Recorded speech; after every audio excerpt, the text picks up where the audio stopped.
everyone, what's up? Welcome back to my channel. I'm here with another video today. This video I'm going to give suggestions on how to have more self-confidence, how to work on your self-confidence. So I've just been thinking a lot lately. I'm always thinking, right? I feel like I always start off saying I've just been thinking a lot lately. I try to practice what I preach, and it's really important for me to practice what I preach because I am a therapist. So I have people who are, not only looking up to me, how can I give suggestions or feedback to my clients or just to people in general if I'm not taking my constructive feedback and suggestions. Lately, I've been trying to be more consistent with just taking my own advice, taking my own suggestions.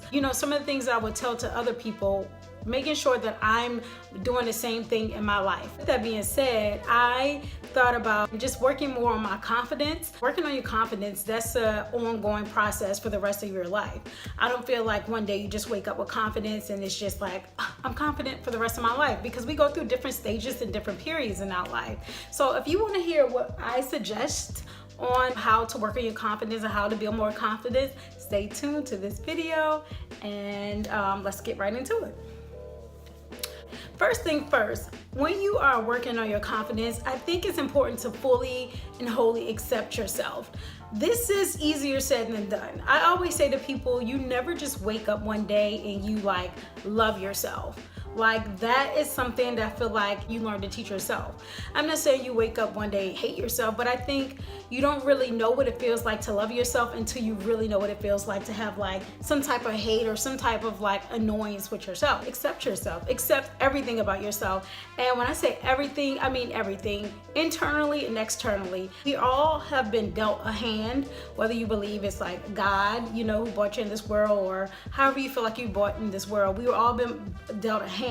And it's on you how you deal with it. Some people's hand appears better than others, but you take your cards and you work the hand that you got. So when you are accepting yourself fully, you're accepting yourself, your flaws, you're accepting, the way you think, you're accepting the way you talk, the way you walk, where you come from. I think that's the first step in building confidence, because if you accept yourself fully, no one could ever make you feel less than, because you know yourself. You know where you come from, you know who you really are.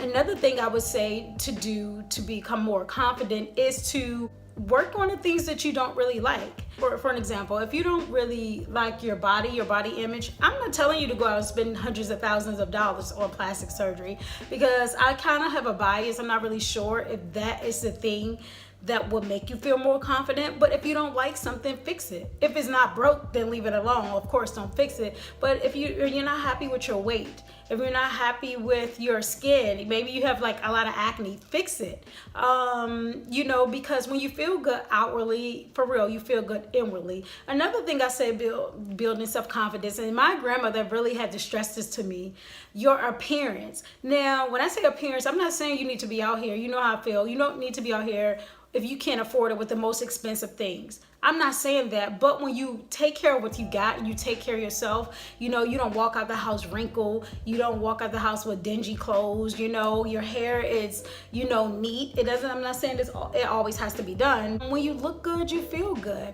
I think that's the way of building your confidence. It doesn't matter what size you are. I don't care if you're size 0 or if you're size 23. You know what I'm saying? When you put yourself together, whatever you have to make yourself look good, you become appreciative of that, I think you feel good. Another thing to building self-confidence is, of course, not comparing yourself. Comparing yourself, I'm not sure how you will ever be confident, because you'll just spend the rest of your life comparing yourself to people, to other places.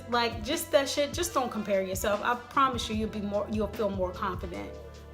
Another way to become more confident is to get to know yourself. I should have said that first, because I think the first thing I said probably is accepting yourself. But before you can accept yourself, you have to learn yourself. You really have to learn who you are. Even the bad things. Get to know yourself, get to know your likes, get to know your dislikes, get to know the things that bring the ugly out of you, but also get to know the things that bring the beauty out of you. Get to know the places that you thrive in, and get to know the places that you may, there's like a toxic environment for you. Getting to know yourself and the things that make you you, that's a way to become a more confident you. If you know in fast-paced work settings, you tend to hide out, you slack off in your job, then you have this reputation of being lazy, but you hate having this reputation of being lazy, then perhaps if you know that about yourself, then when you're looking for new jobs, you're not going to put yourself in that environment, which is going to make you seem like a lazy person, or you're going to probably slack off, or you're not going to have your fullest potential. So getting to know yourself, I think it requires time.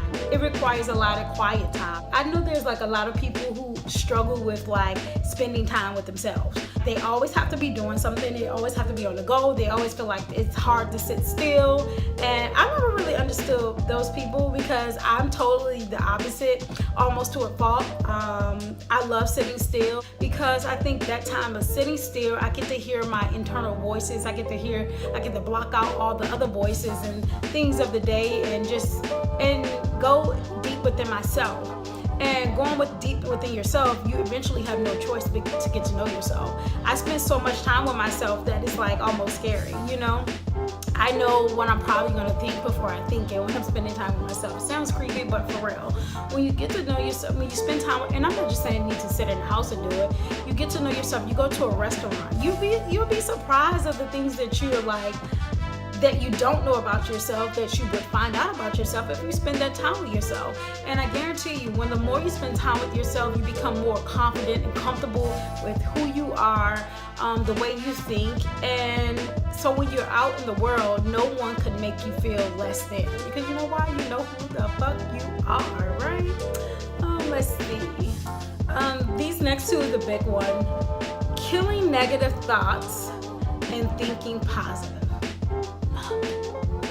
Lord, there are times I still struggle with that. As I mentioned, I am always in my freaking head, and I'm always thinking. So it's so important for me to really examine what I'm thinking, what my thoughts are. If you're always feeding yourself, or you're always like replaying negative situations, scenarios, or just negative thoughts, that's gonna, like, what you think, you feel. What you feel, you say. What you say eventually manifests itself.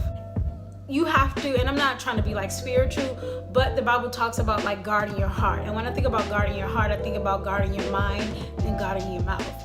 When you can guard your mind, your mouth, you can guard your heart, and you're just overall a positive person. Nothing can like really knock you. Nothing can really, push you off the edge. Watch your thoughts. Watch your thoughts, because they become your actions. And I didn't make that up, but that's like universal. We all have heard that at some point. If you haven't, you heard it today. Watch your thoughts, because they become your actions. And your actions is what you can't take back.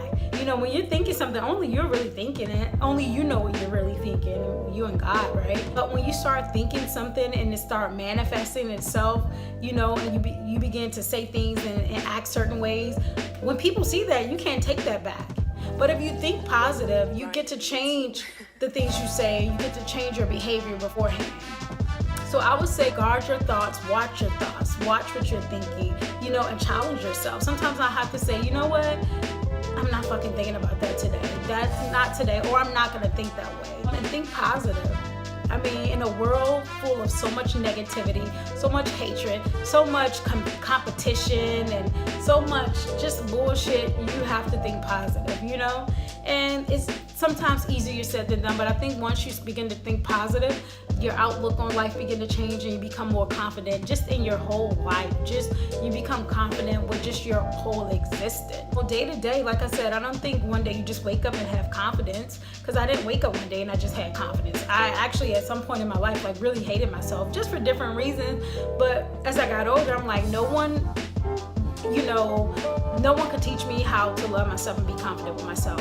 And I will leave you with this. How you feel about yourself and how you treat yourself is a gateway of how other people will treat you and think about you. If you think that you're shit, other people are going to think you're shit, and they're going to treat you like shit. Because if you're thinking you're shit, you're going to treat yourself like shit. And ultimately you're not going to feel confident if you're treating yourself like shit, or you think that about yourself and other people are treating you like that. There's no way you're going to be confident. Well, I could go on and on, but I'm practicing not being long-winded. These are just the little tips on what I think about how to become more confident, or how to begin becoming confident. My favorite quote I always say is, when you're not happy with the life that you have the power to create the life that you want. When you're not happy with yourself, you have the power to create the confident you. You can. If you like this video, don't forget to hit the thumbs up, and don't forget to hit the subscribe button. Where is it? It's over here. Hit the subscribe button. Leave your comments below and your feedback, and I will see all of you in the next video.